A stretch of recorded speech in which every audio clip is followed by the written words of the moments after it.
just wanted to say how incredibly like humbling this is, because it's very fucking cool. But when I think about it, I'm like, I get all fanboy like, you know, Yeah. because I was vocalizing. John, people may have found out by now, maybe they didn't, but maybe they don't know that Bush was on the road with us. Like when I flew into Baltimore, he was staying at the same hotel. The band was on the bus somewhere else. They were on the bus and they had a day room for showers and whatever. And John was by himself had a room at this Red Lion in Baltimore, and they got me a room at the same hotel, and we Ubered over the next day. So,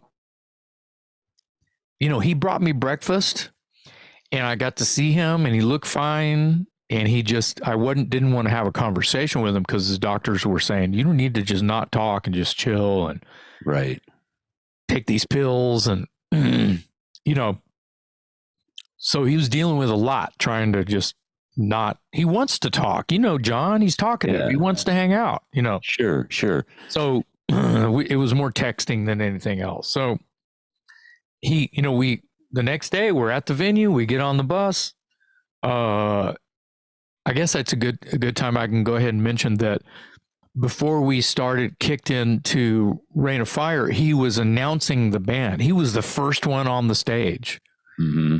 Like they would give me the mic and I would just give it to John. So because John's going out on first, you know, he's on first base immediately.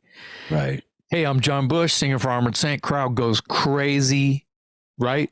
Yeah. And he's talking about the elephant in the room, just like Mark did with Accept after he did his few songs. And I'm going to bring our buddy out here. Same idea. But they did it first because John was casually resting his voice and on the mend. That was just exciting for me, seeing him sort of pass his whole world to me. Here, put my shoes on. Yeah. Right. It was just weird. So you see pictures of me standing there, shit-eating grin next to John. I just want to hug on him and like kiss his bald head. And like, you know, I'm just like, I can't believe, you know, sold out crowd. He's out here going, yeah, I'm kind of under the weather. So this dude right here is going to kill it for you. Those are his words, not mine. Yeah. And I'm going to rest, but I'm going to be right over there watching the show. Yeah. Every night. That's the way that's called a class act. Yeah. Does that add any intimidation to your already panic-stricken self, knowing that John? That's a really good question, but I feel like it goes away once we get that first song going. But when he's out there like saying that shit, and I'm standing right next to him, go, oh my God, what the fuck? You know, I feel like they're waiting. Their guns are loaded, and when he walks off the stage, I'm the target. Dead meat. Yeah. Didn't happen. It didn't happen. I think I saw one hater who was like giving a thumbs down, and it was in that smallish room in it was Ram's Head. It was Baltimore. So I mentioned it, and I come to think of it, he might have been just a hardcore Wasp fan. I don't know. Yeah, who cares? You know, at this point, I'm like, I didn't die. You know, right. It's okay. No, I think once again, much like the Accept thing, you know, of course, I'm following you on social media and I'm following the YouTube videos. And again, just like the Accept thing, you, by and large, got nothing but rave reviews and positive response. And I just think that's amazing, especially since people have a tendency to just want to tear you down or compare you and, you know, this and that or whatever, but across the board, it seemed that you were getting good compliments. I have a theory that if they were at the show, they had a good time no matter what. Yeah, they didn't have anything bad to say. You know, at least they would go, yeah, the show was great. They don't elaborate. I'm fine with that. Yeah. Tell us about... hold that thought, please, because something that I was really excited to talk about on that long rant that we sort of like jumped back and forth on tandem was that since John was there all day, every day, yeah, he would be warming up, and the band gets to hear him sing and warm up all the time, in the shower, in the dressing room, in the bus, whatever. He gets up at like 7:30 in the morning and does this warm up. Even when he's under the weather, he'll get up and like get all the cobwebs out, right? Which is super smart. And because I don't do that. And so it's like I get up an hour or two later, I'm like, I start asking him, oh wow, how's your warm up? And he's like, man, much better than yesterday. And it was like all of this positive stuff, right? Yeah. So during this, not every day, but like 3 out of 4 of the days that I was, on the road with Armored Saint, I get to vocalize with one of my favorite singers. I get to literally like sing and warm up and talk about techniques with John Bush. Yeah. And how it feels, and how I'm like, God damn, you're loud. What the fuck? Can you do that same note at a lower volume? And he's like, how the hell am I going to do that? So there was all these techniques. We're kind of trading secrets, and nice. It's very, very weird because, you could see John Bush, when there's just like flames coming out of his voice, because if you see pictures or live footage, he'll pull the mic away. Yeah. You pull that mic away, that you lose tone from here's the mic right on my face, and here it is right here, and I have to like push louder the further the mic gets away. That makes sense. Microphone proximity. Right. So when you hear him loud as hell and you see him, he's got the mic a foot away from his face. Think about how loud he must be, and he knows how loud he has to be. But see, his motor, I'll just call it, knows already.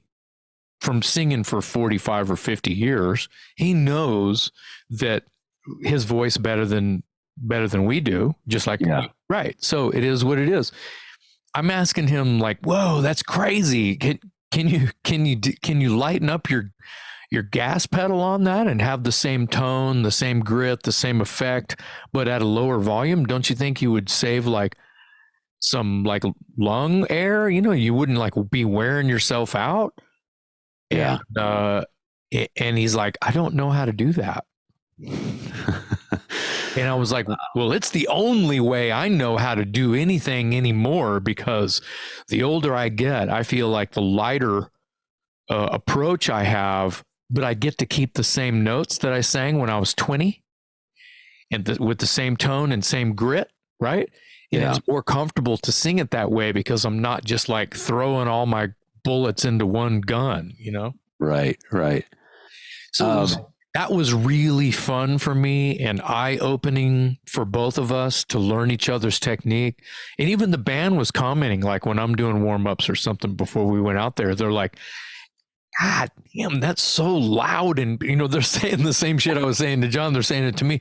But that note, that like head voice, like, cat scratch kind of, nails on the chalkboard, evil witch scream that you can do. Yeah.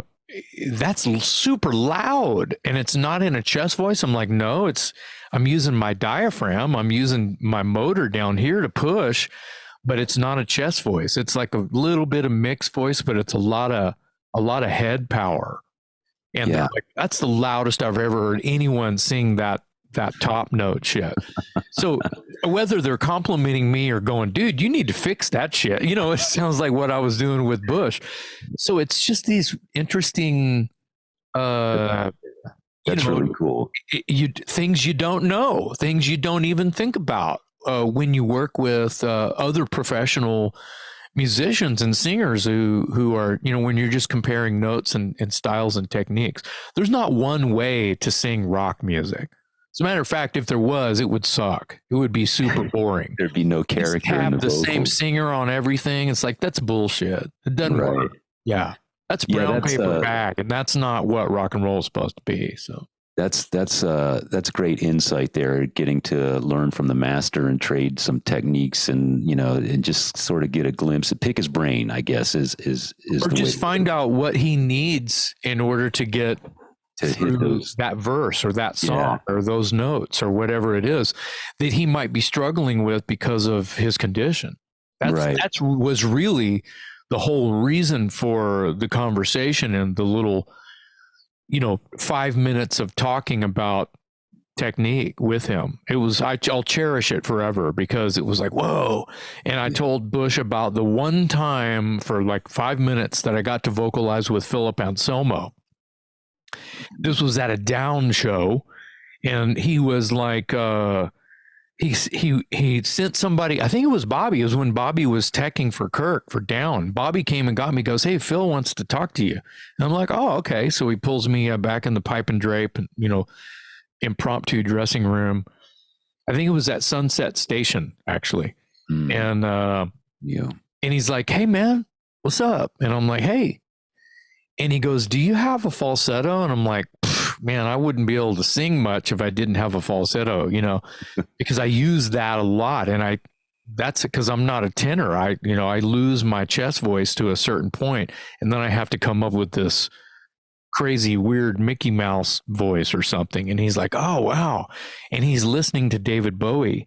And, David Bowie has like 10 different fucking voices. If you're a David Bowie fan, that he's got this dog vampire thing that he does. And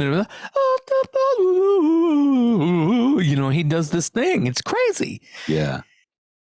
Me and Philip Anselmo, picture this. Me and Philip in a pipe and drape dressing room singing along, harmonizing with David Bowie for a couple of minutes. And it was just surreal.